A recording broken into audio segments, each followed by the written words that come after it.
Hello guys, तो कैसे हैं आप लोग। जैसे कि उम्मीद करता हूँ आप सब ठीक होंगे।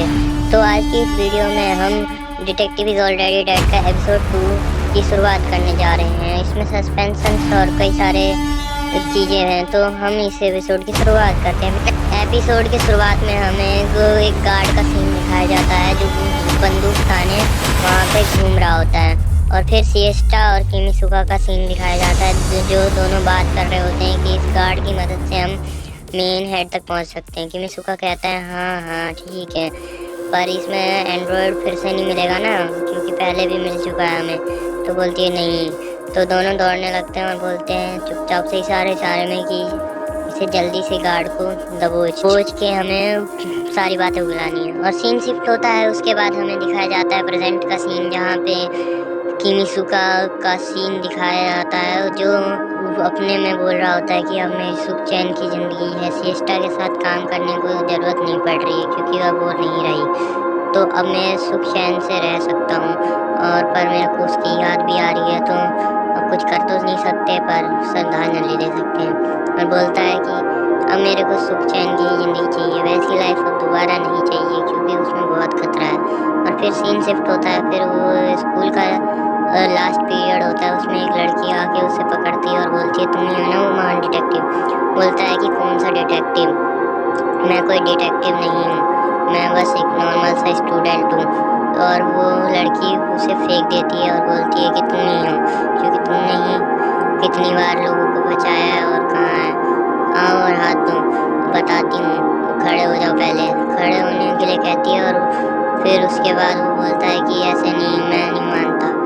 और फिर उसके बाद वो बोलती है अच्छा तो ये देखो, इसमें सारे के सारे तुम्हारे यही न्यूज़पेपर्स हैं, देखो मैंने निकाल रही हूँ, और देखो इस न्यूज़ हेडलाइन में भी तुम आए हुए हो, तो ये कैसे कह रहे हो कि तुम डिटेक्टिव नहीं हो, तुम ही तो किमिसुका महान डिटेक्टिव हो। बोलता है हाँ था, मैं एक महान डिटेक्टिव थी जिसके वजह से मैं ऐसा डिटेक्टिव बन पाया हूँ। बोलती है कि तुम्हारी प्रॉब्लम क्या है बताओ। वो बोलती है कि किसी और का दिल है और मेरे दिल में छेद था, तो इस कारण मैं इस दिल को पता लगाना चाहती हूँ कि ये किसका दिल है। तो कल सुबह मिलेंगे हम 7 बजे, ठीक है, तो आ जाना टाइम पे।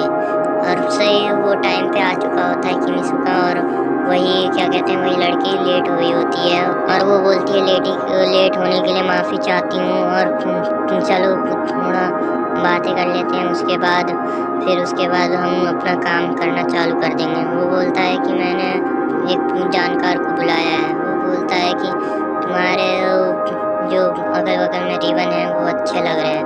और वो बोलती है अच्छा, इससे बढ़िया तो तुम मेरे सीने को ही बुर लेते।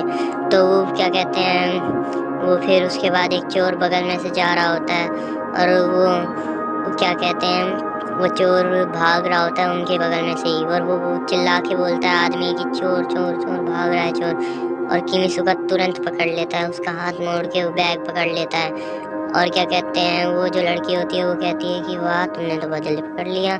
और फिर वो कहता है कि हाँ ये तो मेरा प्रोफेशनल रह चुका है। और ये कहती है जहाँ भी मुसीबत आती है, जहाँ भी चोरी होती है, वहाँ पे तुम ही क्यों मिलते हो किमिसुका। वो बोलती है कि अब तुम इस लड़की का तुम्हारी गर्लफ्रेंड है। नहीं नहीं, ये मेरी गर्लफ्रेंड नहीं है, ये इसका इसका पास जो दिल है उसका पता लगाना है। तो ये बोलती है मैं डॉक्टर तो नहीं हूँ पर एक आदमी को जानती हूँ। तो ये दोनों जाते हैं सेंट्रल जेल, जहाँ पे अब उनको पता चलेगा कि कौन है। ये बोलती है तुम्हारे पास बस 20 मिनट होंगे और तुम्हें यहाँ पे रहना होगा, 20 मिनट बात करनी होगी। वो बोलती है 20 मिनट, और ये क्या है तुम जेल में क्यों लेके आए हो, उसकी कान खिंचाई करने। और बोलती है कि तुम लड़ाई करने में बहुत आगे हो। वो बोलती है कि नहीं नहीं नहीं, मैं ऐसी नहीं हूँ।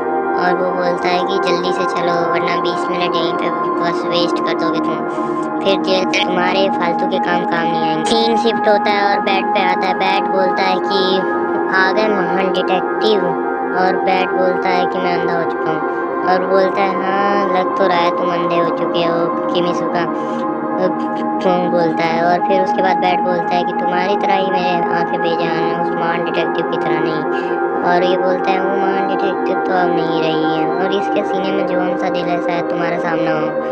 फिर सीन शिफ्ट होता है और उसके बाद दिखाया जाता है हमें वही पुलिस वाली लेडी। उसके बाद हमें किमिसुका को बताया जाता है कि इसके अंदर उसी महान डिटेक्टिव का दिल है। अगर तुम्हें विश्वास नहीं हो रहा है तो मैं एक चीज़ ट्राई करके दिखा सकता हूँ और तुम्हें शायद डर भी लग जाए। और बोलता है ऐसा हो ही नहीं सकता क्योंकि इसके अंदर उसका दिल हो ही नहीं सकता। ये बोलता है अच्छा तो मैं एक बार इसे अटैक करके दिखाता हूँ।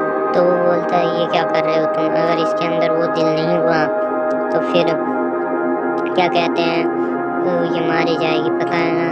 और बोलता है कि मैं किसी की भी धड़कनें सुन सकता हूँ, मेरे को याद रहती है उनकी धड़कनें। फिर उसके बाद ये देखता है कि वो जो अटैक कर रहा था वो फेल हो गया क्योंकि वो डस्ट बनने लगता है, क्योंकि उसके खून में ही ऐसा होता है सिएस्टा के।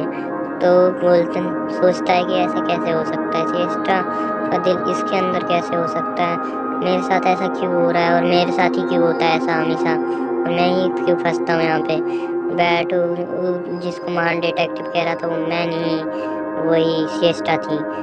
फिर उसके बाद कहता है कि तुम इस दिल के साथ जो करना चाहती हो कर लो तुम। फिर वो बोलती है कि नहीं मैं ऐसा नहीं कर सकती तुम, और फिर वो चाटा देती है एक और बोलती है कि ये दिल किसी और का और जिसने दिया है मेरे को उसको मैं धन्यवाद करने के लिए मदद करना चाहती हूँ उसकी। ये बोलता है कि तुम्हें ये सब करने की ज़रूरत नहीं है, तुम अपने घर जा सकती हो।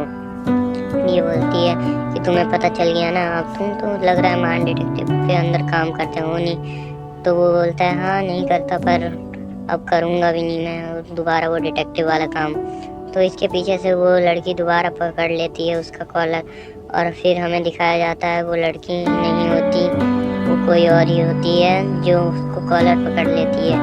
कॉलर नहीं मतलब पीछे का शर्ट पकड़ लेती है और बोलती है कि मदद कर लो मेरी। और फिर बोलती है कि तुम ही हो ना वो महान डिटेक्टिव जो मेरी मदद कर सकते हो, तो मेरी मदद करो। और यहीं पे एपिसोड खत्म हो जाता है और हमारा एपिसोड यहीं पे। अगले एपिसोड में क्या होने वाला है जल्दी हमें पता चलेगा। तो गाइस आज के लिए बस इतना ही। और क्या कहते हैं मेरी वॉइस में थोड़ा ना दिक्कत आता है और वॉइस देने में भी ना भाई थोड़ा मेहनत लगती है, तो थोड़ा वेट कर लिया करो क्योंकि 1-2 दिन का डिले हो सकता है। तो भगो।